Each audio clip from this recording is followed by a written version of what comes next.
Bonjour, je m'appelle Sophie Marion. Je suis sexothérapeute, thérapeute de couple, maman et une femme avec beaucoup de questions, beaucoup d'émotions et beaucoup de choses à raconter. J'ai créé ce podcast parce qu'à défaut d'avoir encore écrit des livres, j'avais besoin de poser quelque part ce que je vis, ce que je comprends et ce que j'observe depuis des années. Ici, on parle de sexualité, de relations humaines, de deuil, d'amour, de corps, de solitude, de reconstruction, mais aussi simplement de la vie. Parfois à travers mon métier, parfois à travers mon histoire. Ce podcast est aussi une trace que je laisse à ma fille. Et peut-être aussi que certaines personnes se sentiront moins seules en écoutant la leur résonner dans mes mots. Je ne cherche pas à être parfaite, je ne cherche pas à rentrer dans une case, et surtout, je ne cherche pas à faire semblant. Alors maintenant, installez-vous confortablement, choisissez-vous une boisson bien chaude et bienvenue dans le podcast d'une vie imparfaite. Bonjour à toutes et à tous et bienvenue dans le deuxième épisode du podcast d'une vie imparfaite. Je suis vraiment très heureuse de vous retrouver pour vous parler d'un sujet qui me tient à cœur parce qu'il touche à quelque chose de profond. Aujourd'hui, on va parler de sexualité et on va parler de Dieu. Oui, on va parler des deux ensemble.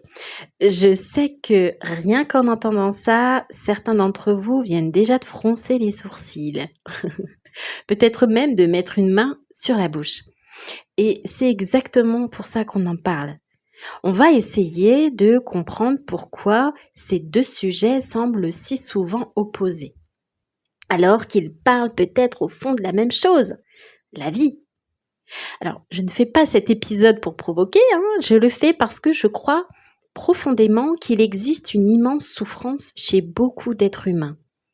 Celle d'avoir appris à avoir honte de leur propre corps, comme si ressentir était déjà une faute, comme si le désir était forcément suspect, comme si être vivant devenait parfois presque embarrassant. Et cette question me poursuit depuis longtemps. Mais depuis quand le corps est-il devenu l'ennemi de l'âme ? Et cette question est née à un moment très précis de ma vie. Et c'était il y a quelques mois, lors de ma préparation au baptême. À cette période-là, j'étais encore praticienne thérapeute, j'accompagnais des personnes dans le sevrage tabagique, dans les addictions, et dans les périodes de vie compliquées. Et en parallèle, je me formais à la sexothérapie holistique. Alors pourquoi ? Parce qu'au fil des accompagnements, j'avais remarqué quelque chose de très important. Très souvent, derrière certains blocages émotionnels, certaines tensions dans le corps, certaines difficultés relationnelles, il existait une sexualité ignorée, enfouie, coupée de soi, comme si toute une partie de l'être humain avait été mise dans une pièce fermée à clé. Alors pendant ma préparation au baptême, j'ai parlé de mon travail. Et quand j'ai prononcé le mot sexothérapie, j'ai vu un changement immédiat. Une femme m'a regardée avec sincérité et sûrement avec beaucoup de bienveillance, puis elle m'a dit « Je pense que cette préparation au baptême va vraiment te faire du bien parce qu'il y a des choses qui ne vont pas. » Puis, elle est partie. Intérieurement, je me suis arrêtée, je me suis demandé qu'est-ce qui ne va pas exactement ? Le fait de parler du corps, le fait de parler du désir, le fait de vouloir aider des êtres humains à se réconcilier avec eux-mêmes. Et cette question ne m'a plus quittée. Mais depuis quand croire en Dieu et vivre pleinement sa sexualité serait-il incompatible ? Alors, j'ai cherché, j'ai posé des questions, j'ai observé. Et dans de nombreuses communautés religieuses, j'ai constaté la même chose. Dès qu'on prononce le mot sexualité, il y a un mouvement, il y a un retrait, une gêne. C'est comme si on venait de dire quelque chose d'indécent, comme si on venait d'introduire le diable dans la conversation. La sexualité égale la chair, égale la débauche, égale le péché. C'est l'équation que j'entends souvent et elle me pose un problème énorme. Parce que si c'est ça la vérité, alors dites-moi, pourquoi Dieu, notre Créateur, nous a-t-il créés ainsi? Pourquoi nous a-t-il donné un corps avec un système nerveux capable de ressentir des hormones, du désir, des organes génitaux? Pourquoi a-t-il inscrit dans chacune de nos cellules la capacité de ressentir du plaisir? Pourquoi ressent-on parfois autant de honte autour d'une fonction aussi profondément inscrite dans notre nature?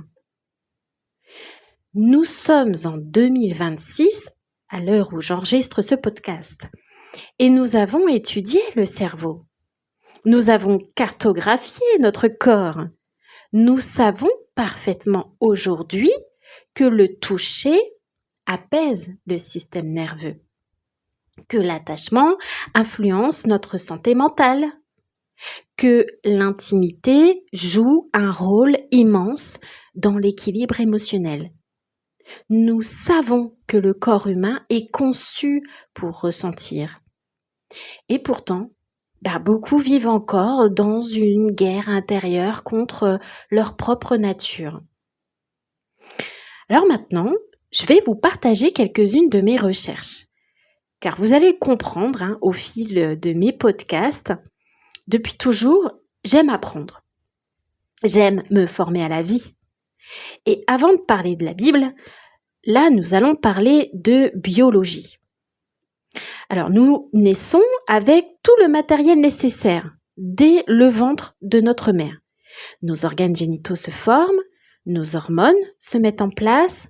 C'est tout un système complexe, précis et magnifique, préparé avant même notre premier souffle. Et pour que nous soyons capables de ressentir du désir, de l'attraction, du plaisir et des sensations. Et je vais maintenant vous dire quelque chose que j'ai appris il y a une quinzaine d'années, lors d'une toute première formation en sexualité qui était proposée par Alain Héril, un sexothérapeute très connu en France, et qui m'a d'ailleurs complètement bouleversée en tant que jeune maman. C'est quelque chose que la plupart des gens ne savent pas. Nous nous découvrons déjà dans le ventre de notre mère. Ce n'est pas une théorie, ce n'est pas de l'intuition. Ce que je vous partage, c'est documenté scientifiquement et observé à l'échographie. Donc, dès la 26e semaine de grossesse, soit 6 mois, des fœtus ont été observés en train de se toucher, de se stimuler, d'explorer leur corps avant leur naissance. La toute première observation publiée date de 1987 par le docteur Israel Messner dans le journal of Ultrasound in Medicine. Pardon, mon anglais est mauvais. Il a regardé son écran d'échographie. Il a vu un fœtus aussi pendant 15 minutes dans ce même comportement.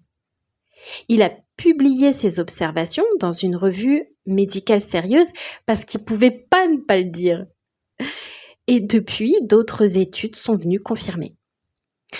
Il y a un fœtus femelle observé à 32 semaines se touchant doucement de manière répétée pendant 20 minutes. Des chercheurs italiens, français sont tous arrivés à la même conclusion, c'est que la sexualité commence avant la naissance. Donc, pour revenir à notre Créateur, est-ce que Dieu ferait une erreur? Est-ce que Dieu créerait quelque chose de honteux? Je ne le crois pas.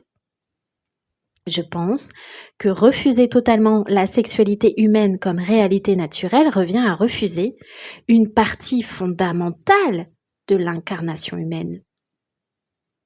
Alors maintenant, ouvrons la Bible ensemble. Dans la Genèse, Adam et Ève sont nus avant la chute. Et la Bible précise qu'ils n'en avaient pas honte.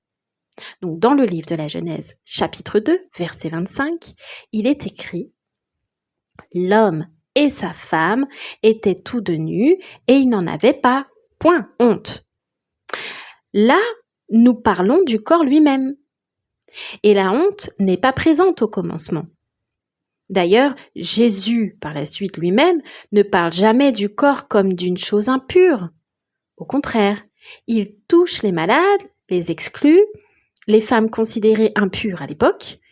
Il casse énormément de tabous liés au corps et à la pureté religieuse. Et ce qui semble d'ailleurs déranger Jésus, c'est plutôt l'absence d'amour, la domination, l'hypocrisie ou le fait de réduire l'autre à un objet. Une grande partie de la honte sexuelle que nous connaissons aujourd'hui, elle s'est construite au fil des siècles à travers des interprétations religieuses, culturelles et sociales. Le problème, c'est que nous l'avons tous collectivement hérité là. Mais avant de condamner uniquement la religion, il faut remonter encore plus loin. Parce que cette guerre entre le corps et l'âme, elle ne commence pas avec la Bible, elle commence avec les Grecs. Platon, des siècles avant Jésus-Christ, a posé une idée qui allait tout changer. Le corps est une prison. L'âme, pure et élevée, serait enfermée dans une enveloppe de chair, imparfaite, désirante, corruptible. Et cette idée grecque, philosophique, humaine, elle s'est glissée progressivement dans la pensée chrétienne. Pas dans les textes bibliques eux-mêmes, mais dans les interprétations, dans les théologies, dans les bouches des hommes qui ont construit l'Église. Donc ce n'est pas Dieu qui a dit que ton corps était honteux. Ce sont des hommes qui ont mélangé la philosophie grecque et la foi chrétienne. Et nous, des siècles plus tard, nous portons encore ce mélange dans notre chair. Alors maintenant, retournons quelques secondes au IVe siècle après Jésus-Christ. Donc bien longtemps après Jésus, bien longtemps après les apôtres. Il y a un théologien très influent qui s'appelle Saint Augustin. Il était lui-même, dans sa jeunesse, un homme de plaisir. Et quand il s'est converti, il a basculé dans l'autre extrême. Il a développé l'idée que la sexualité était le vecteur du péché originel, que l'acte sexuel était intrinsèquement lié à la faute. Cette idée n'est pas dans la Bible, c'est une interprétation humaine d'un homme à un moment de l'histoire. Parfois, je me dis que si Saint Augustin était venu me voir en consultation, je n'aurais pas commencé par ses théologies.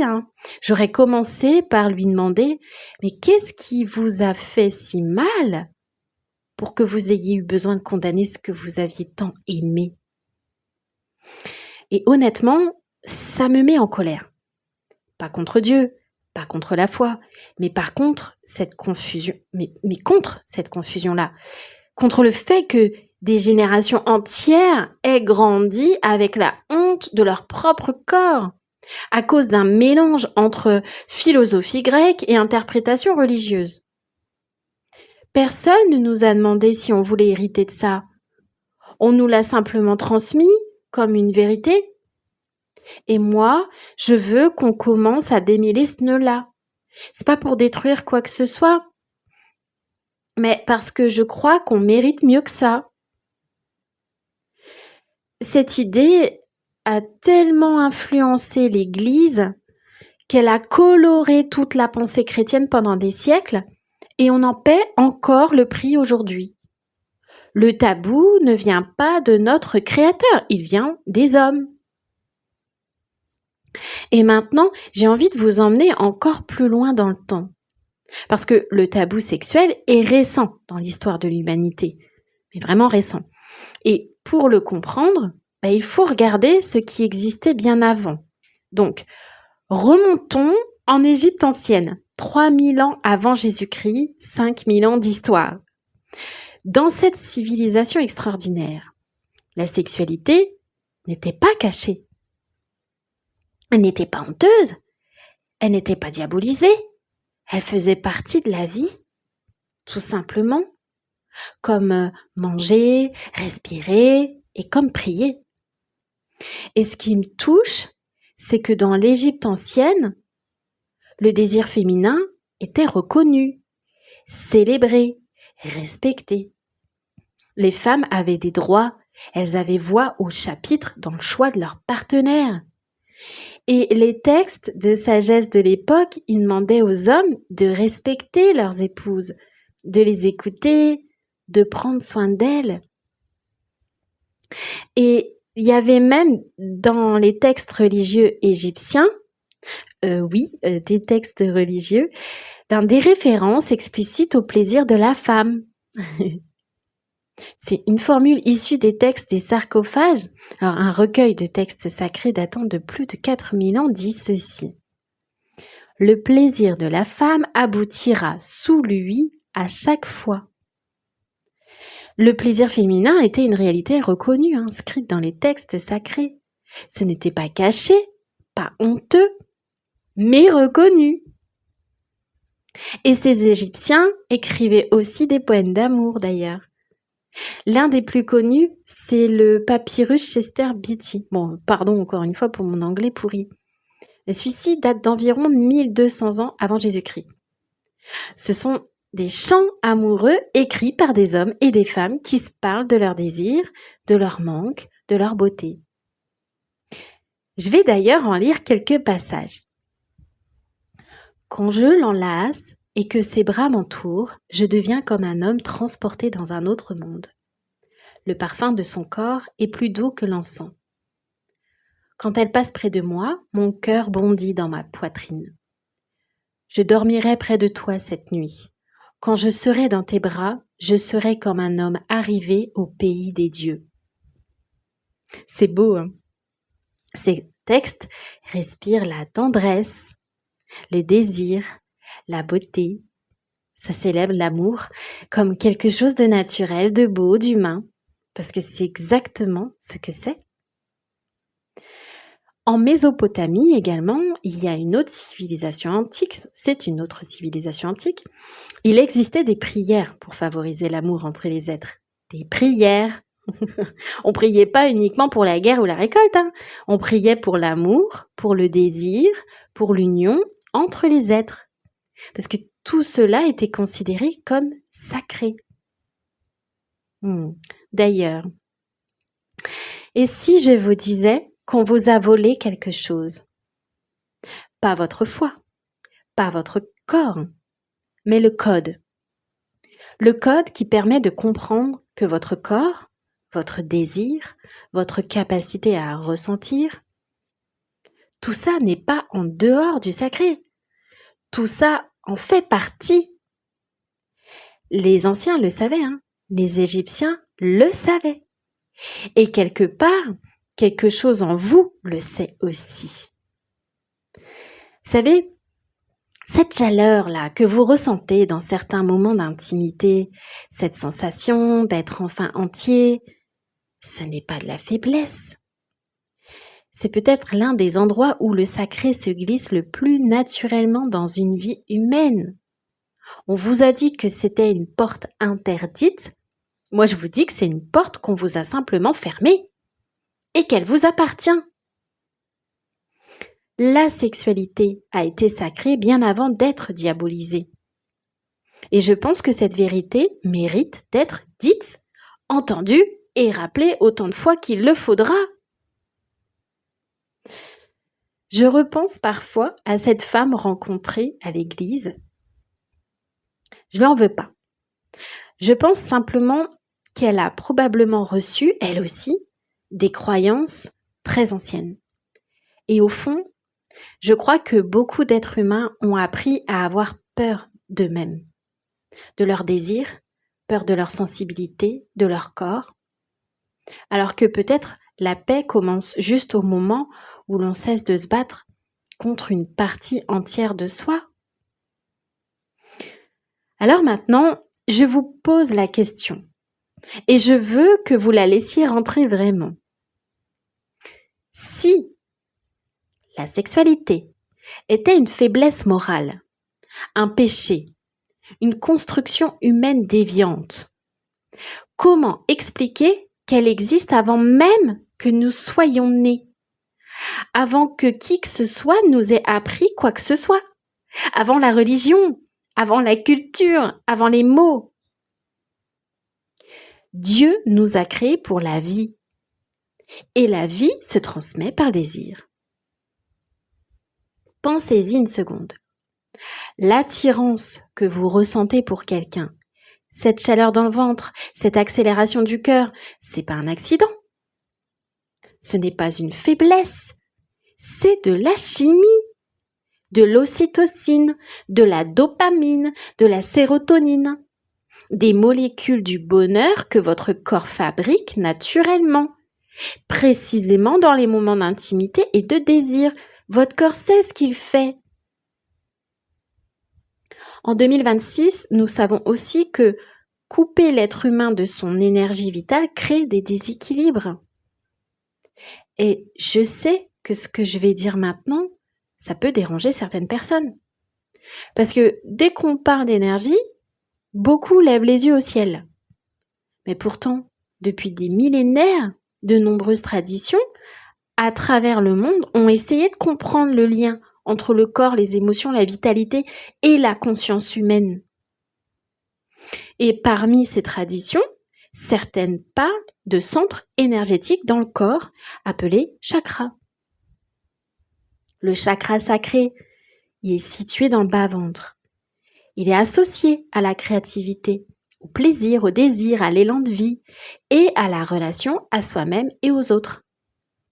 Alors, chacun est libre d'y croire ou non, hein. Mais ce que je trouve intéressant, c'est que même dans les cultures très différentes, séparées par des milliers de kilomètres et des siècles d'histoire, on retrouve toujours cette même idée.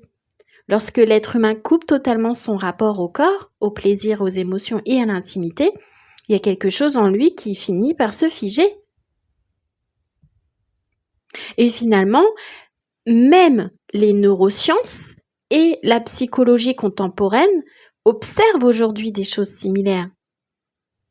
Le stress chronique, là, la honte, la culpabilité et la répression émotionnelle ont des conséquences réelles sur le corps et sur l'équilibre psychique.